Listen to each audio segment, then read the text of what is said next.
Leyenda. El puente de la Carnation de Durango. Tomás descendió a las vías del ferrocarril y cuál sería su sorpresa. Allá por los años 50, la familia Hernández Chaires era muy famosa en la cabecera municipal de Tepehuanes por sus ricos quesos, asaderos y cuajadas que producían, mismos que vendían en toda la región al menudeo y mayoreo. Era un próspero negocio familiar que se fue extendiendo hasta la ciudad de Durango. Tomás era el hijo mayor de 3 de esa familia integrada por don Martín y doña Sofía, y tenía la encomienda de viajar cada 8 días de noche a la ciudad de Durango para hacer las entregas de queso y asaderos por la mañana temprano a los locatarios del mercado Gómez Palacio y en otros comercios de la periferia. Venía manejando tratando de sintonizar la radio que por lo regular agarraba difusoras de la Unión Americana y ya casi al llegar a la planta de leche conocida como la Carnation casi no se dio cuenta de una jovencita que caminaba por un lado de la carretera y le hacía gestos para que se detuviera. Casi frenando en seco, Tomás detuvo su vehículo pocos metros por delante de la chica. «Cielos, ¿cómo se te ocurre caminar sola a estas horas con el frío que hace? He estado a punto de llevarte por delante con mi camioneta», dijo Tomás mientras reducía el volumen de la radio. «Gracias por detenerse, señor. Tengo mucha prisa porque mi bebé me está esperando. Se me ha hecho de noche y nadie se ha detenido para ayudarme. Usted debe ser la tercera persona que veo en media hora y el primero que me ayuda. No te preocupes, si no me desvía mucho del camino te acercaré a tu casa». Tom no acostumbraba a recoger a nadie en carretera. Probablemente si no estaba tan absorto con el programa de radio que escuchaba no se hubiera arriesgado a detener su vehículo para ayudar a una desconocida. En todo caso, al ver la cara de preocupación de la que parecía casi una niña y escuchar la historia de que debía reunirse con su bebé, se conmovió. «Hola, me llamo Tomás. No sé cómo no te has congelado en una noche como esta», le dijo mientras le ofrecía una sonrisa. «Muchas gracias, Tomás. Soy Sandra. No tenía previsto caminar hasta tan tarde. Realmente no estoy lejos de casa. Solo hay que llegar al próximo puente que está a unos pasos de aquí. Allí está mi bebé esperándome». Tomás no se atrevía a preguntarle la edad a la chica. Le había dejado impresionado que nombrara 2 veces a su bebé. Fijándose un poco en las ropas de Sandra, se dio cuenta que probablemente perteneciera a algún tipo de congregación porque sus holgadas vestimentas parecían casi sacadas del siglo pasado. Estaba confuso y no sabía qué tema de conversación sacar, pues aunque se moría de ganas de comentar con alguien, sabía que esas personas eran bastante religiosos y lo que menos pretendía era incomodar a la chiquilla. Casi sin darse cuenta se creó un incómodo silencio que duró un par de minutos hasta que «Es aquí», dijo la chica al acercarse al puente que le había mencionado antes. Tomás redujo la velocidad del vehículo hasta que, como por arte de magia, al situarse sobre el puente, el vehículo se detuvo solo. Las luces, la radio y la calefacción se apagaron y por más que trataba de arrancar nuevamente le resultaba imposible.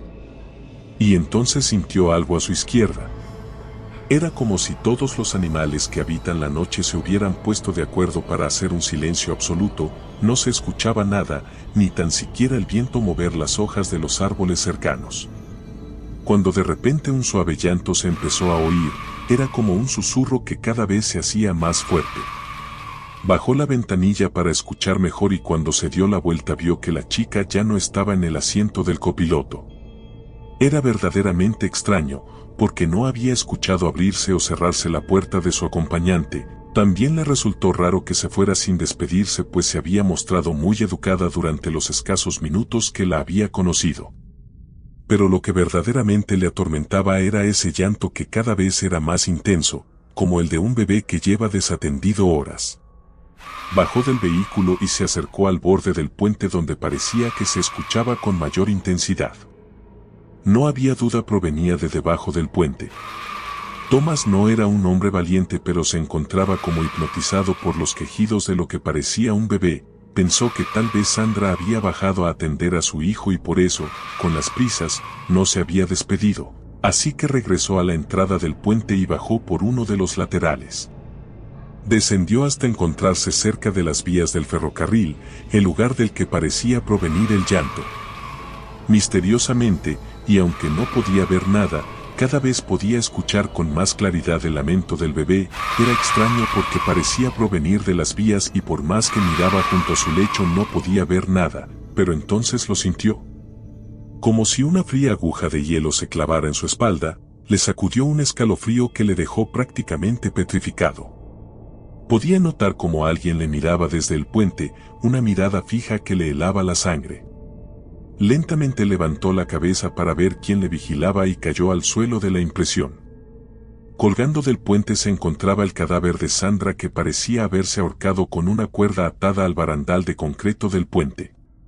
Sus fríos ojos de muerta le miraban fijamente, su rostro tenía una extraña mueca de dolor y su boca parecía desencajada, pero lo más aterrador estaba por llegar. Porque aunque Sandra parecía llevar varios días muerta en el lugar, empezó a moverse. Un brazo se extendió y con un dedo señaló lo largo de las vías. Thomas aún desde el suelo estaba tan petrificado por el miedo que no se atrevía a moverse, pero como la luz atrae a los insectos nocturnos, casi sin poder evitarlo giró su cabeza hasta mirar al lugar donde apuntaba el dedo en descomposición de Sandra. En las vías podía verse el cuerpo de un recién nacido boca abajo y una vez más escuchó el llanto desconsolado. El miedo dio camino al pánico y el terror que antes le paralizaba ahora le obligaba a correr tan rápido como podía. Subió tropezando por la cuesta por la que había descendido a las vías y se metió nuevamente en su camioneta.